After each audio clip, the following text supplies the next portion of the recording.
জুলাই থেকে নতুন pay scale বাস্তবায়ন হবে, কিন্তু প্রশ্ন জেগেছে জুলাই থেকে যদি নতুন পে স্কেল বাস্তবায়ন হয় তাহলে পে স্কেলের গেজেট কবে বা হবে। এছাড়াও আরও একটা প্রশ্ন জেগেছে, সেটি হলো সর্বনিম্ন বেসিক কত হবে। প্রস্তাবিত 20,000 টাকা বহাল থাকবে নাকি এই বেসিকটা কিছুটা কমানো বা বাড়ানো হবে। এই দুইটা প্রশ্নের উত্তর যারা খুঁজছেন তাদের জন্য আজকের ভিডিওতে আমি বিস্তারিত জানানোর চেষ্টা করব। আমরা গত এক সপ্তাহ ধরেই এই দুইটা প্রশ্নের উত্তর খোঁজার চেষ্টা করেছি।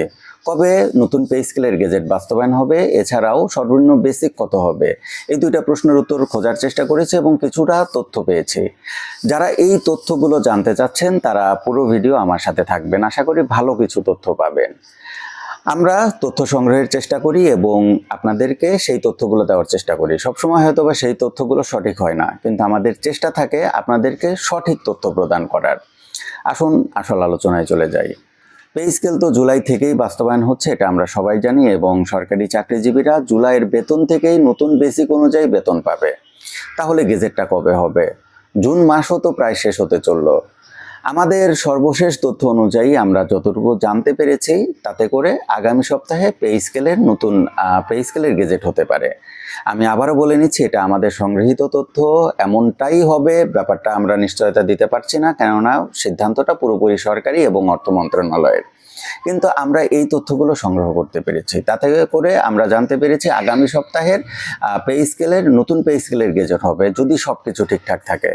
আপনারা সবাই জানেন 24 তারিখে পে স্কেল বাস্তবায়ন কমিটির একটা বৈঠক আছে। সেই বৈঠকে যে কনফিউশনগুলো আছে সেই কনফিউশনগুলোতে যদি সবাই ঐক্যমত্যে পৌঁছাতে পারে তাহলে গেজেটটা আগামী সপ্তাহে হয়ে যাবে। এটি হলো সর্বশেষ তথ্য। এখন সর্বনিম্ন বেসিক কত হবে এটি নিয়ে কিছু ধারণা দেওয়ার চেষ্টা করব। পে স্কেল বাস্তবায়ন কমিটি তারা একটা সিদ্ধান্তে উপনীত হয়েছে, সেটি হলো পে কমিশন যতটা সুপারিশ করেছে ঠিক ততটা বাস্তবায়ন হবে না।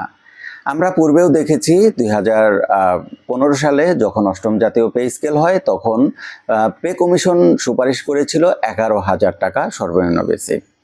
11,000 টাকায় বাস্তবায়ন করার কথা ছিল, কিন্তু শেষে বাস্তবায়ন কমিটি কাটছাট করে 8,250 টাকা নতুন বেসিক কার্যকর করে 20তম গ্রেডের জন্য।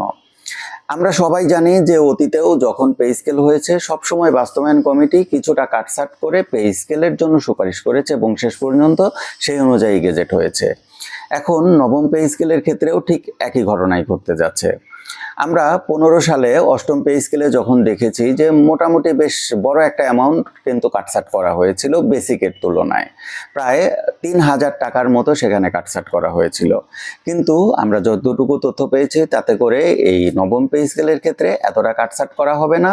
যতটুকু সুপারিশ করা হয়েছে সেই অনুযায়ী সর্বনিম্ন বেসিক থেকে 120% বাড়ানো হবে, অর্থাৎ দ্বিগুণেরও কিছুটা বাড়ানো হবে। সর্বনিম্ন বেসিক ছিল আমরা জানি 8,250 টাকা, সেখান থেকে যদি 120% বাড়ানো হয় তাহলে বেসিক 18,150 টাকা বা তার কাছাকাছি কিছু হয়। শেষ পর্যন্ত হয়তো বা 18,250 বা 18,500 এমনটা হতে পারে। এটি আমাদের সংগৃহীত তথ্য। আর এই তথ্যগুলো কতটুকু সঠিক হবে সেটির জন্য আমাদের শেষ পর্যন্ত অপেক্ষা করতে হবে, আমাদের গেজেট পর্যন্ত অপেক্ষা করতে হবে। এখন আপনারা অনেকেই এই তথ্যগুলো জানতে চেয়েছেন, এই কারণে আমরা গত এক সপ্তাহ ধরেই এই তথ্যগুলো সংগ্রহ করার চেষ্টা করেছি। সংগ্রহ করে আমরা এই তথ্যগুলোই পেয়েছি।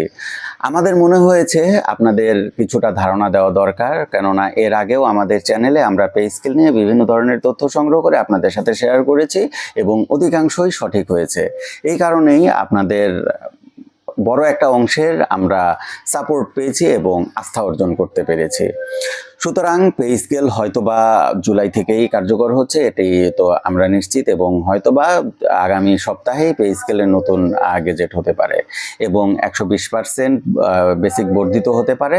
এখন আর একটা প্রশ্ন জেগেছে, সেটি হলো যে 120% যদি বাড়ানো হয় তাহলে কতটুকু কার্যকর হতে পারে। আমরা তো এতদিন জেনে এসেছি যে নতুন পে স্কেলে সরকারি চাকরিজীবীদের জন্য গ্রেড নির্বিশেষে 50% বেসিক বৃদ্ধি পাবে। শেষ পর্যন্ত এই সিদ্ধান্ত থেকে সরকার সরে এসেছে, বাস্তবায়ন কমিটি সরে এসেছে। এর পিছনে অবশ্য অনেক যৌক্তিক কারণ আছে, কেননা পে স্কেলে যতটুকুই বেসিক বাড়ানো হোক না কেন 10 থেকে 20তম গ্রেডের জন্য 15% স্পেশাল বেনিফিট সমন্বয় করা হবে এবং সেটি বাতিল হয়ে যাবে। এবং প্রথম থেকে নবম গ্রেডের জন্য সেটি 10%, 10% স্পেশাল বেনিফিট বাতিল হয়ে যাবে।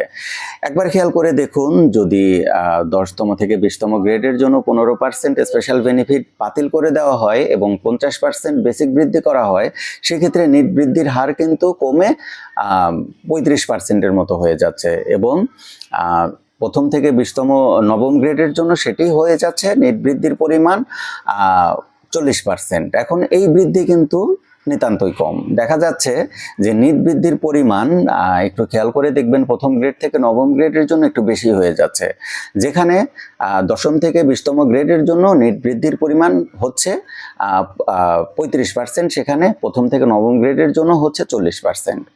এখানে কিছুটা কাটছাট করা হয়েছে, কিছুটা সমন্বয় করা হয়েছে। চেষ্টা করা হয়েছে যেন 10ম থেকে 20তম গ্রেডের জন্য বেসিক বৃদ্ধির পরিমাণ প্রথম থেকে নবম গ্রেডের চেয়েও বেশি হয়।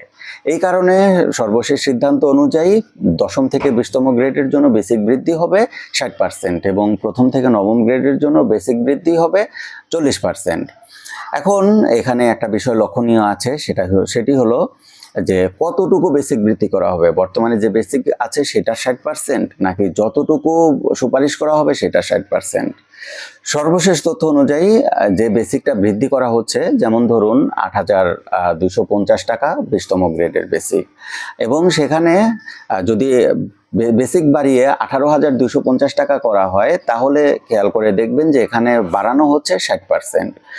আর 60% বাড়ানো হলে এখানে 10,000 টাকা বেসিক বৃদ্ধি পাচ্ছে।